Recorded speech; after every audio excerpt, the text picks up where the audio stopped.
সর্বশেষ ইসরায়েল এবং আমেরিকা এই যে ইরানের উপরে যে আক্রমণটা করেছে, এই আক্রমণের পরেই কিন্তু আমাদের পালা, বাংলাদেশের পালা। শুনে হয়তো আপনাদের আশ্চর্য লাগতে পারে, কিন্তু এটাই বাস্তব। ইরানকে যদি কাবু করতে পারে, যদি এবার ইরান সেখানে ধূলিসাৎ হয়ে যায়, তাহলে ইরানের পরেই তাদের পরবর্তী টার্গেট পাকিস্তান। আর পাকিস্তানকে যখন টার্গেট করবে, সেই সাথে বাংলাদেশকেও ওর সাথে তারা এক পেছিয়ে নেবে। পুরনো সমীকরণে কঠিন পরিস্থিতিতে পড়েছেন তারেক জিয়া। জামাতের আনুষ্ঠানিক সহায়তা নিতে বাধ্য হবে বিএনপি সরকার। দর্শক, বাংলাদেশ বিরোধী পুরনো শক্তি, যারা সবসময় ভারতের পারপাস সার্ভ করে আসছে এবং যারা একটা ইউটোপিয়ান ওয়ার্ল্ডে বাস করে, তারা বাংলাদেশে সর্বদা বিশৃঙ্খলা সৃষ্টি করে এবং তাদের শক্তি কিন্তু অনেক। এই কথিত আধিপত্যবাদ বিরোধিতার নামে, সাম্রাজ্যবাদী শক্তির বিরোধিতার নামে তারা বাংলাদেশকে পিছিয়ে নিতে চায়। তাদের যে অর্থনৈতিক থিওরি, সেটা মূলধারার সাথে সম্পূর্ণ সাংঘর্ষিক। আজকে তারেক রহমান সাহেব যখন কোদাল দিয়ে মাটি কোপাচ্ছিল, ওই দৃশ্যটা দেখার সঙ্গে সঙ্গে আমার ভেসে উঠছে বিটিভিতে ওই দিন রাত্রে, যেদিন প্রথম জিয়াউর রহমান সাহেব একটা সানগ্লাস পরা, গেঞ্জি গায়ে, জিন্সের প্যান্ট, ওই সময় জিন্সের প্যান্ট, উনি ওই যে কোদাল দিয়ে মাটি কাটতেছে, ওইটা বিটিভিতে দেখাচ্ছিল। আর ওর পর থেকেই কিন্তু ওই একটা ছবি, ওই যে সানগ্লাস পরা, গেঞ্জি পরা, জিন্সের প্যান্ট পরা, যে বসে রয়েছে কোদাল হাতে, ওইটা ভাইরাল হয়ে গেছিল। ওই টাইমে জিয়াউর রহমান সাহেব সিনেমার হিরোদের চেয়েও পপুলার হয়ে গেল, বিশেষ করে মেয়েদের কাছে। ভাই, পুরা বাংলাদেশের আমার মনে হয় অর্ধেক মেয়ে মানুষ ওনাকে মনে মনে পছন্দ করত, ওনার ব্যক্তিত্বের জন্য। আবার দেখেন, তার উল্টাটাও আছে। বাংলাদেশে যত সুশীল সমাজ দেখেন, এবং কি আমাদের ডক্টর ইউনূস স্যারের মতো যারা ব্যক্তিত্ব, এরকম যারা আছে বাংলাদেশে এবং দেশের বাইরে, বাঙালি সবাই কিন্তু এরকম খালেদা জিয়ার ভক্ত ছিল, অন্ধ ভক্ত ছিল। এর পিছনে কারণ কি জানেন? এটার পিছনে আবার কেউ কিছু মনে করবেন না, উনি অনেক সুন্দরী ছিলেন। এই সুন্দরী থাকার কারণে অনেকেই না ওনাকে ফলো করত। মধ্যপ্রাচ্যে যতগুলো মুসলিম দেশ আছে, এইগুলো কোনোটা পুরুষ মানুষ এটা বলার সুযোগ নেই। এগুলো সব নং পুরুষ, কাপুরুষ, মুনাফেক। নিজেদের ক্ষমতাকে টিকে রাখার জন্য, রাজতন্ত্র টিকে রাখার জন্য এরা আমেরিকা এবং ইসরায়েলের পায়ের উপরে পড়ে আছে। আর অপরদিকে এই আমেরিকা এবং ইসরায়েলকে প্রধান শত্রু জ্ঞান করে ইরান তাদের সাথে লড়ে যাচ্ছে। এখন ইরান কিন্তু তার যে অস্ত্র, সেটা কিন্তু ঠিকই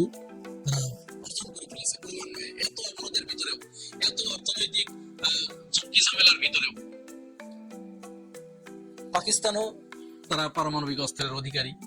সুতরাং ইরান ধ্বংস হয়ে গেলে তখন পাকিস্তানকে আস্তে আস্তে ধরবে। আচ্ছা, পাকিস্তানকে ধরার আগে তারা কিন্তু একবার এই অঞ্চল দিয়ে ঘুরে যাবে, কারণ এই যে ইসরায়েল ইরানের উপরে হামলা করেছে, এইখানে কিন্তু সরাসরি মদদ দিচ্ছে আমাদের পার্শ্ববর্তী দেশ ইন্ডিয়া। ইন্ডিয়া মদদ দিচ্ছে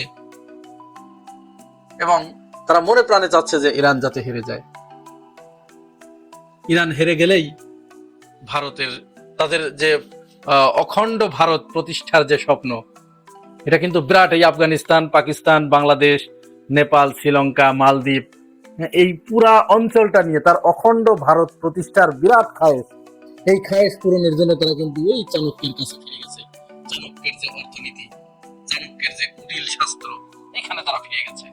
এখন খুব স্বাভাবিকভাবেই একটি প্রশ্ন সামনে এসে দাঁড়ায়, যদি এই ধরনের ঘটনা ঘটেই থাকে, ইরানের পরে যদি পাকিস্তান এবং তারপরে যদি বাংলাদেশের দিকে এই যুদ্ধের এবং এই হামলার ব্যাপ্তি বাড়ে, তাহলে বাংলাদেশ কি এখানে টিকে থাকতে পারবে? কতটুকু প্রস্তুতি আছে বাংলাদেশের?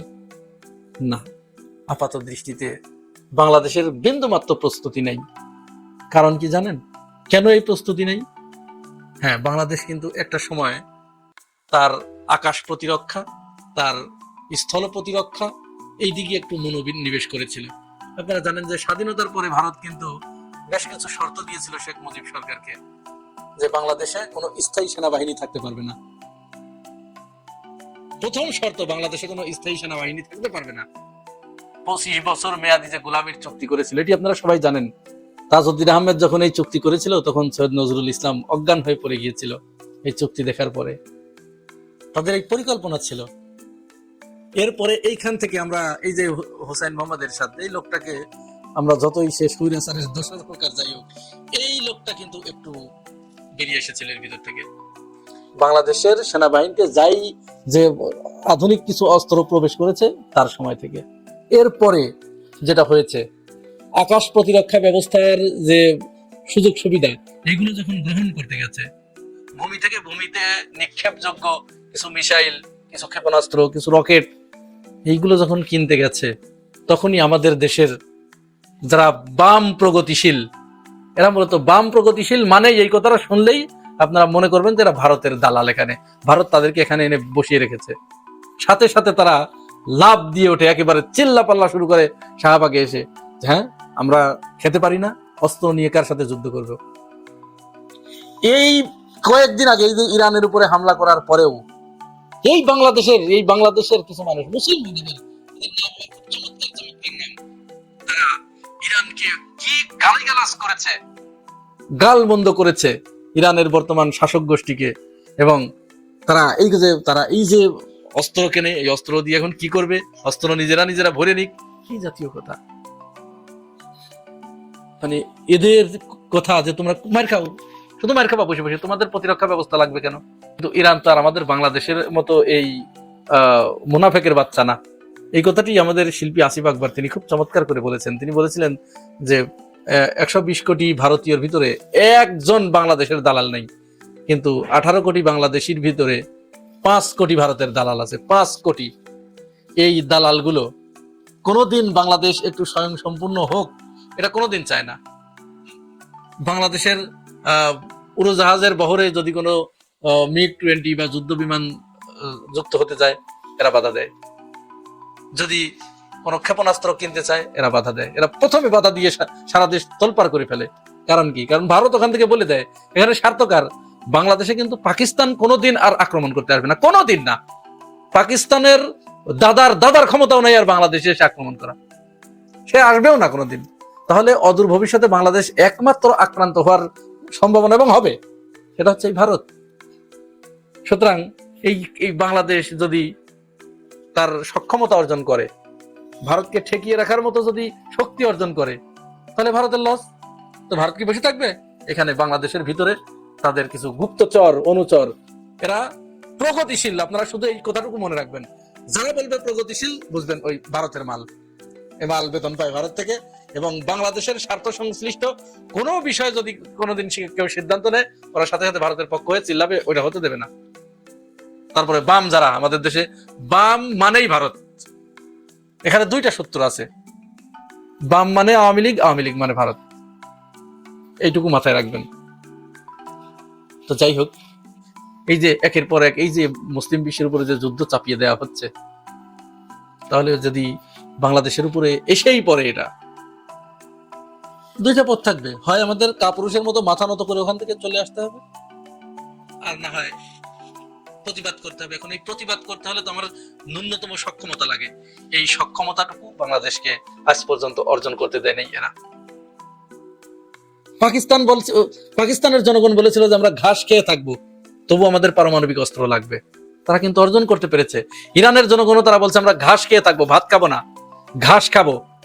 এই আমাদের মাতৃভূমিকে, আমাদের মানচিত্রকে রক্ষা করার জন্য যতটুকু সক্ষমতা অর্জন করা দরকার অস্ত্র শস্ত্রে, ততটুকু করতে হবে।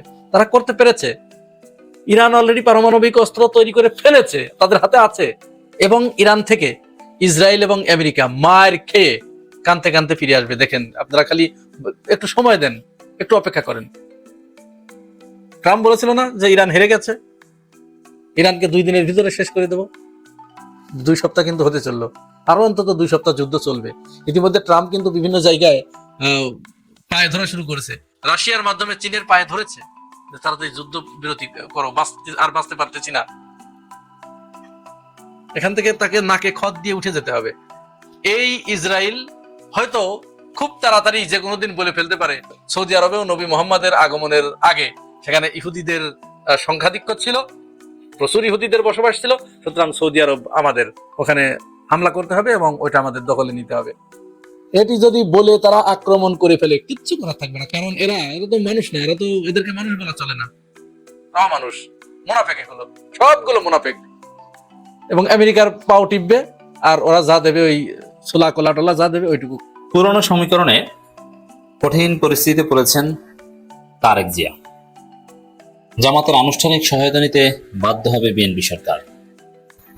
আসলে বাংলাদেশ বিরোধী পুরনো শক্তি, যারা সবসময় ভারতের পারপাস সার্ভ করে আসছে এবং যারা একটা ইউটোপিয়ান ওয়ার্ল্ডে বাস করে, তারা বাংলাদেশে সর্বদা বিশৃঙ্খলা সৃষ্টি করে এবং তাদের শক্তি কিন্তু অনেক। এই কথিত আধিপত্যবাদ বিরোধিতার নামে, সাম্রাজ্যবাদী শক্তির বিরোধিতার নামে তারা বাংলাদেশকে পিছিয়ে নিতে চায়। তাদের যে অর্থনৈতিক থিওরি, সেটা মূলধারার সাথে সম্পূর্ণ সাংঘর্ষিক। তারা সমাজে এক কথায় ফেতনা সৃষ্টি করে। বলছি বামপন্থীদের কথা। এই বামপন্থীরা দেখবেন যে উন্নয়নের বিরুদ্ধে, আধুনিকতার বিরুদ্ধে, এমনকি আওয়ামী লীগ সরকারের দালাল হলেও আওয়ামী লীগকেও কিছুটা ডিস্টার্ব করার চেষ্টা করেছে, কারণ তাদের মৌলিক কিছু রাজনীতি আছে। আমেরিকার বিরোধিতা করতে হবে, বুঝুক আর না বুঝুক, যৌক্তিক হোক আর অযৌক্তিক হোক। এটা হচ্ছে পুরনো সমীকরণ।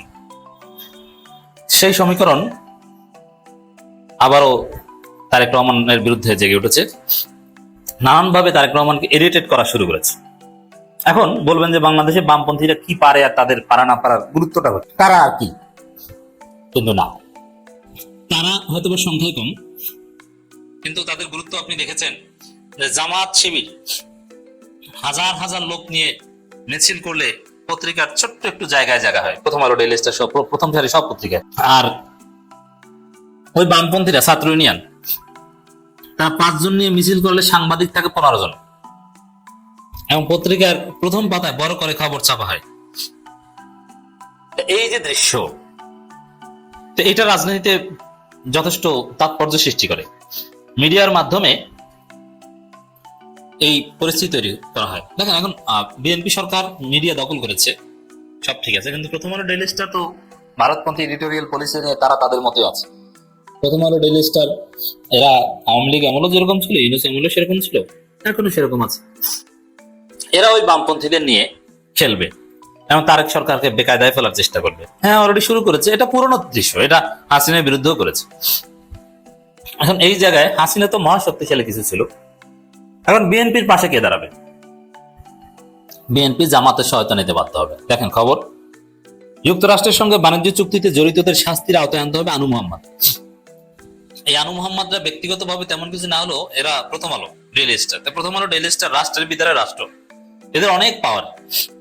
প্রথম আলো, ডেইলি স্টার এরা মিলে এই চুক্তি নিয়ে খোঁচাখুচি করে তারেক রহমানকে বেকায়দায় ফেলার চেষ্টা করবে এবং এই চুক্তির সাথে জড়িতদের শাস্তির আওতায় আনতে বলছে। আরে ভাই, এই চুক্তির সাথে তো বিএনপি সরকারের মন্ত্রী খলিলুর রহমান জড়িত, এই চুক্তির সাথে জড়িত তারেক রহমান নিজে, তাকে জানিয়ে করা হয়েছিল। মজা না? তখন কি তারেক রহমানকে গ্রেপ্তার করবে আর খলিলুর রহমানকে গ্রেপ্তার করবে? এটা কিন্তু বলছে। এখন এই চুক্তি নিয়ে আমাদেরও আপত্তি আছে। চুক্তির ভালো দিক খারাপ দিক নিয়ে বলছি না, আমাদের আপত্তি আর আনু মোহাম্মদের আপত্তির ধরন এক না। যুক্তরাষ্ট্রের সাথে ভালো চুক্তি হলেও আনু মোহাম্মদরা আপত্তি করবে, কিন্তু আমরা আপত্তি করবো শুধু আপত্তিকর চুক্তি নিয়ে। এখন এই জায়গায় এই আনু মোহাম্মদরা এটা নিয়ে নানান পরিস্থিতি তৈরি করার চেষ্টা করবে। এখন জামাতও যদি সেম কাজ করে, বিরোধিতার খাতিরে বা বিরোধী দল, যে আপনারা এই চুক্তি কি করেছেন, কিভাবে কি ধরেন, সব যারা করেছে, তাহলে বিএনপি বেকায়দায় পড়বে। তো এই পরিস্থিতিতে বিএনপি যেটা করবে যে আরে ওই আনু মোহাম্মদ অমুক তমুক বামপন্থীরা যা বলে বলুক, জামাত ভাই আপনারা আমাদেরকে এই চুক্তির সমর্থন করেন, এটা নিয়ে আপনারা কোনো আপত্তি সৃষ্টি করেন না, সংসদেও কিছু বলবেন না, সংসদের বাইরেও কিছু বলবেন না। আর জামাতও একদম জানতো না এই চুক্তির কথা, তা না, জানতো। যুক্তরাষ্ট্র প্রশ্নে বিএনপি জামাতের আন্ডারস্ট্যান্ডিং আছে, তো ওইটা আবার জামাতকে বলবে যে ওরা বলে বলুক ভাই, আমরা মিলে এইসব চুক্তির উপর ইস্তেকামাত থাকবো, ওরা কিছু করতে পারবে না। এরকম একটা কাজ করতে বিএনপি সরকার বাধ্য হবে। আনু মোহাম্মদ প্রথম আলো, ডেইলি স্টারদের এই তৎপরতার বিরুদ্ধে বিপরীতে আরো অনেক কিছুই কিন্তু তারেক সরকারের বিরুদ্ধে শুরু হয়েছে। যেমন নতুন সরকারের সংখ্যালঘু নেতারা রাজপথে নেমেছেন, হিন্দু, বৌদ্ধ, খ্রিস্টান ঐক্য পরিষদ বা এই টাইপের আরো অনেক সংগঠন আছে না, এরা রাজপথে নেমেছে। এরা বলছেন যে এখন সংখ্যালঘুদের বাঁচান, অথচ সংখ্যালঘুদের কোনো সমস্যাই নেই বাংলাদেশে।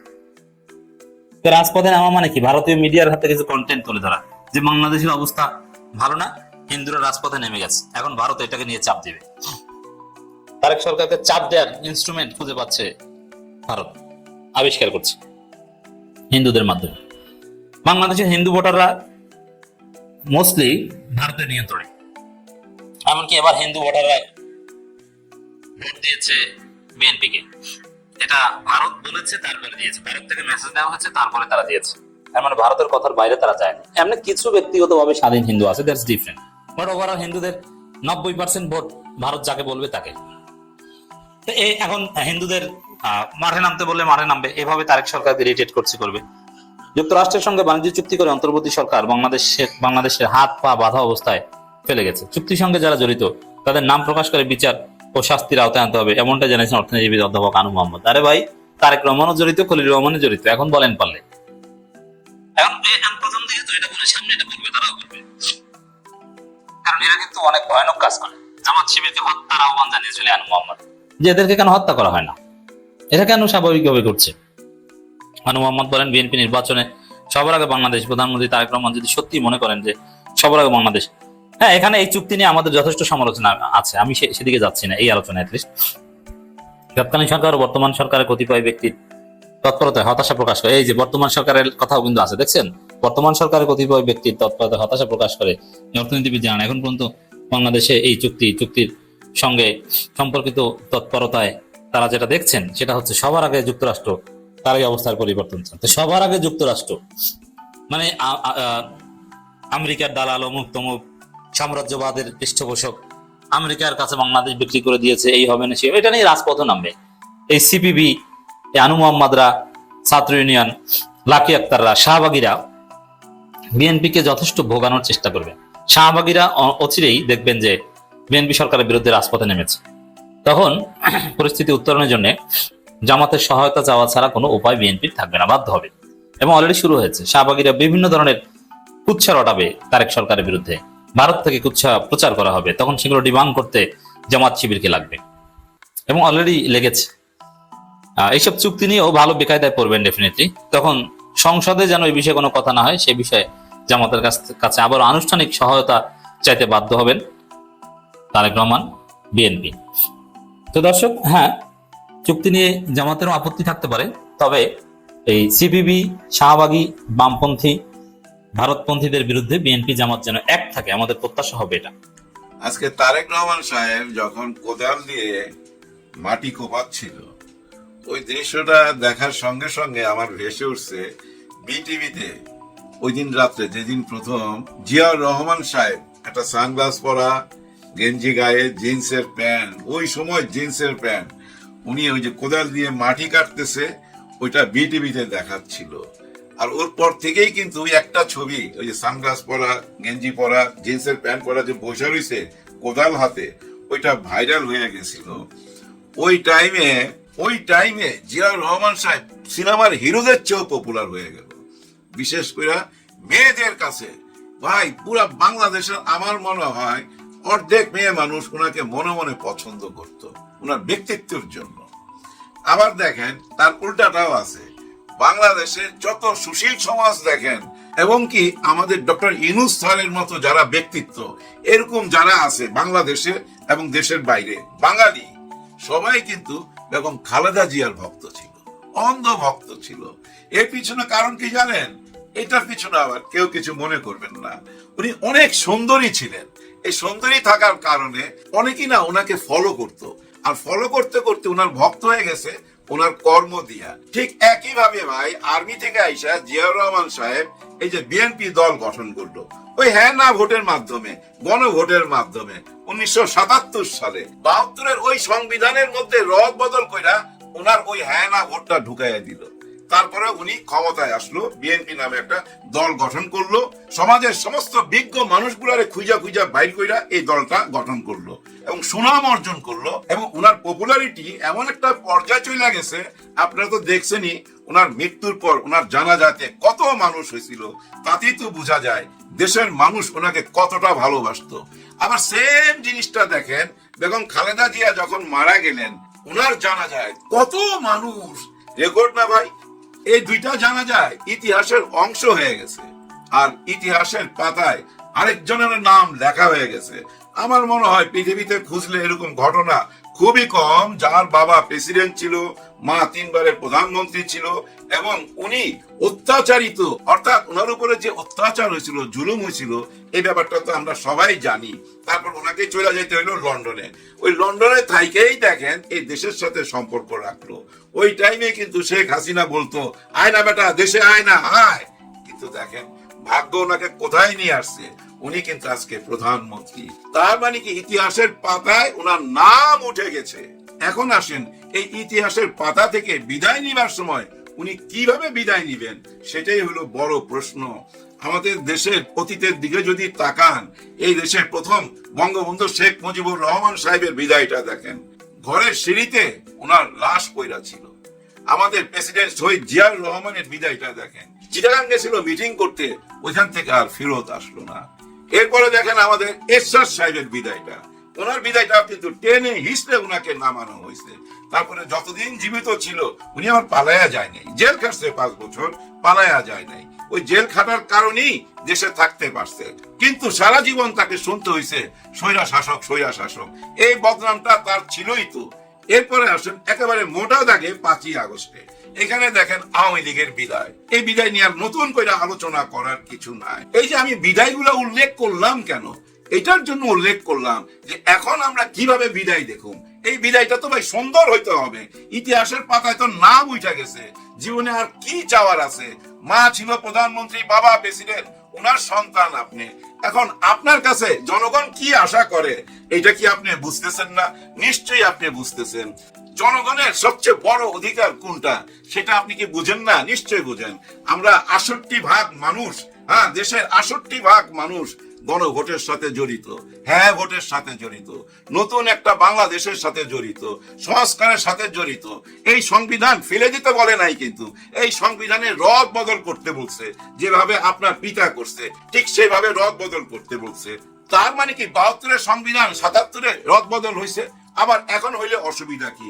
এরশাদ সাহেব কি রদ বদল করে নাই? শেখ হাসিনা কি রদ বদল করে নাই? আপনারা ইতিহাস ঘাটলে দেখবেন 10 থেকে 15 বার তো রদ বদল হয়েছে, কিন্তু তারপরও তো আমরা বলি ওই 72-এর সংবিধান। এখনো তো ওই 72-এর সংবিধানই থাকবে। রদ বদল করতে হবে সংস্কারের মাধ্যমে। আর ওই সংস্কারগুলো কি কি হয়েছে না হয়েছে, এগুলা তো গত 17-18 মাস আমরা আলোচনাই করছি। আমাদের আলোচনা কি ছিল? সংস্কার, সংস্কার, সংস্কার।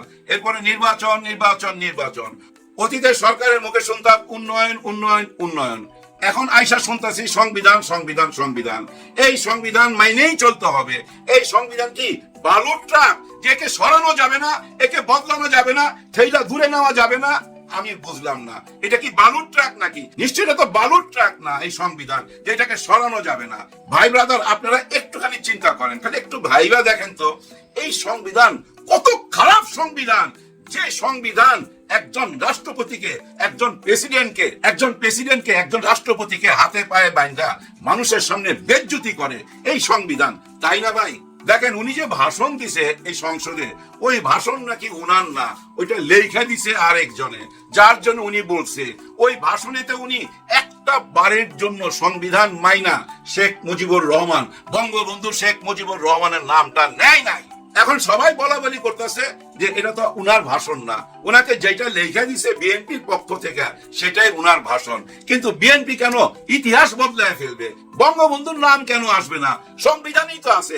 সংবিধান যদি মানেন, যেটা আমি বলতে চাইছিলাম, এই সংবিধান কেমন সংবিধান বুঝতে পারতেছেন তো?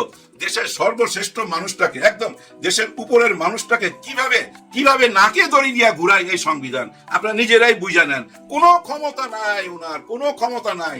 নিজের মনের কথাটা খুইলা বলার অধিকার উনার নাই। উনি হচ্ছে মুজিব সৈনিক, বঙ্গবন্ধুর সৈনিক। সে বলতেছে বঙ্গবন্ধুর কোনো অবদান নাই। উনি যেহেতু মুখে উচ্চারণ করে নাই উনার ভাষণে বঙ্গবন্ধুর নাম, তার মানে উনি স্বীকার করে না। ধরে নিতে পারেন উনি আওয়ামী লীগ থেকে বিএনপিতে চলে আসতে বাধ্য হয়েছে এই সংবিধানের কারণে। আপনারা দেখতেন না একটা টাইমে আমাদের ওই যে কাদের সাহেব, ওবায়দুল কাদের সাহেব যা কথা বলতো আগে পিছে সংবিধান সংবিধান ওনার মুখে থাকতোই, ঠিক যেমন এখন আমরা শুনতেছি আমাদের সালাউদ্দিন সাহেবের মুখে, একমাত্র ওনার মুখে শুনি খালি সংবিধান সংবিধান, এটা ছাড়া কোনো কথা না।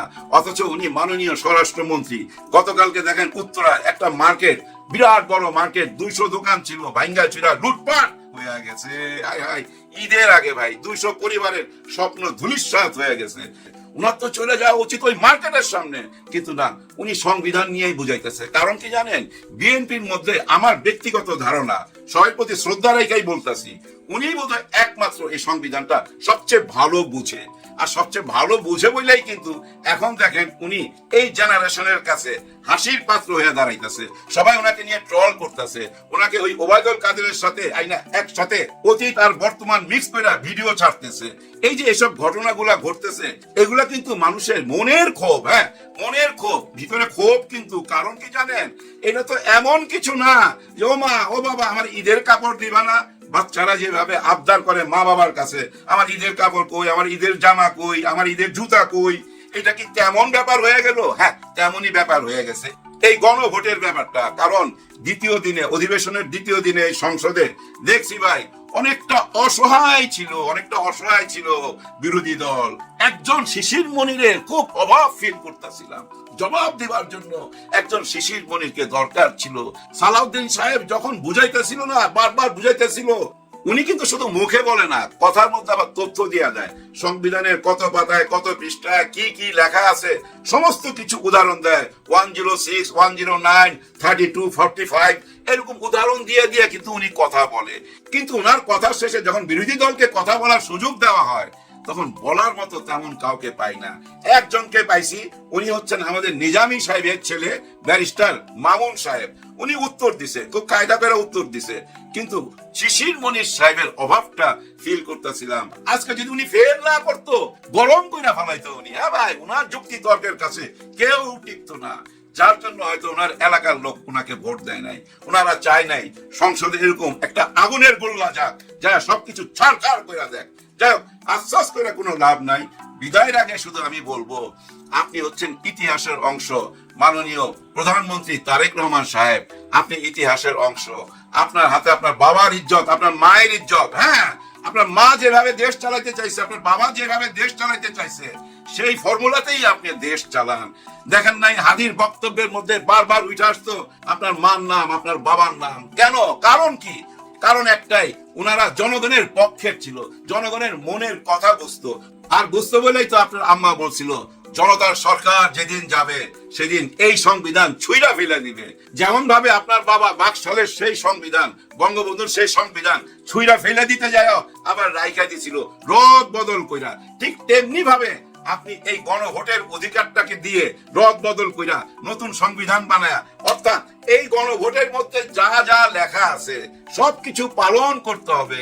যেমন আপনি শুধু প্রধানমন্ত্রী থাকতে পারবেন, বিএনপির চেয়ারম্যান থাকতে পারবেন না, মানতে হবে। আর দেশ পরিচালনা করার জন্য যেসব কমিশনগুলো গঠন করা হয়েছে, যেভাবে লেখা আছে ওইভাবে দেশ পরিচালনা করলে আপনারই তো সুনাম বাড়বে।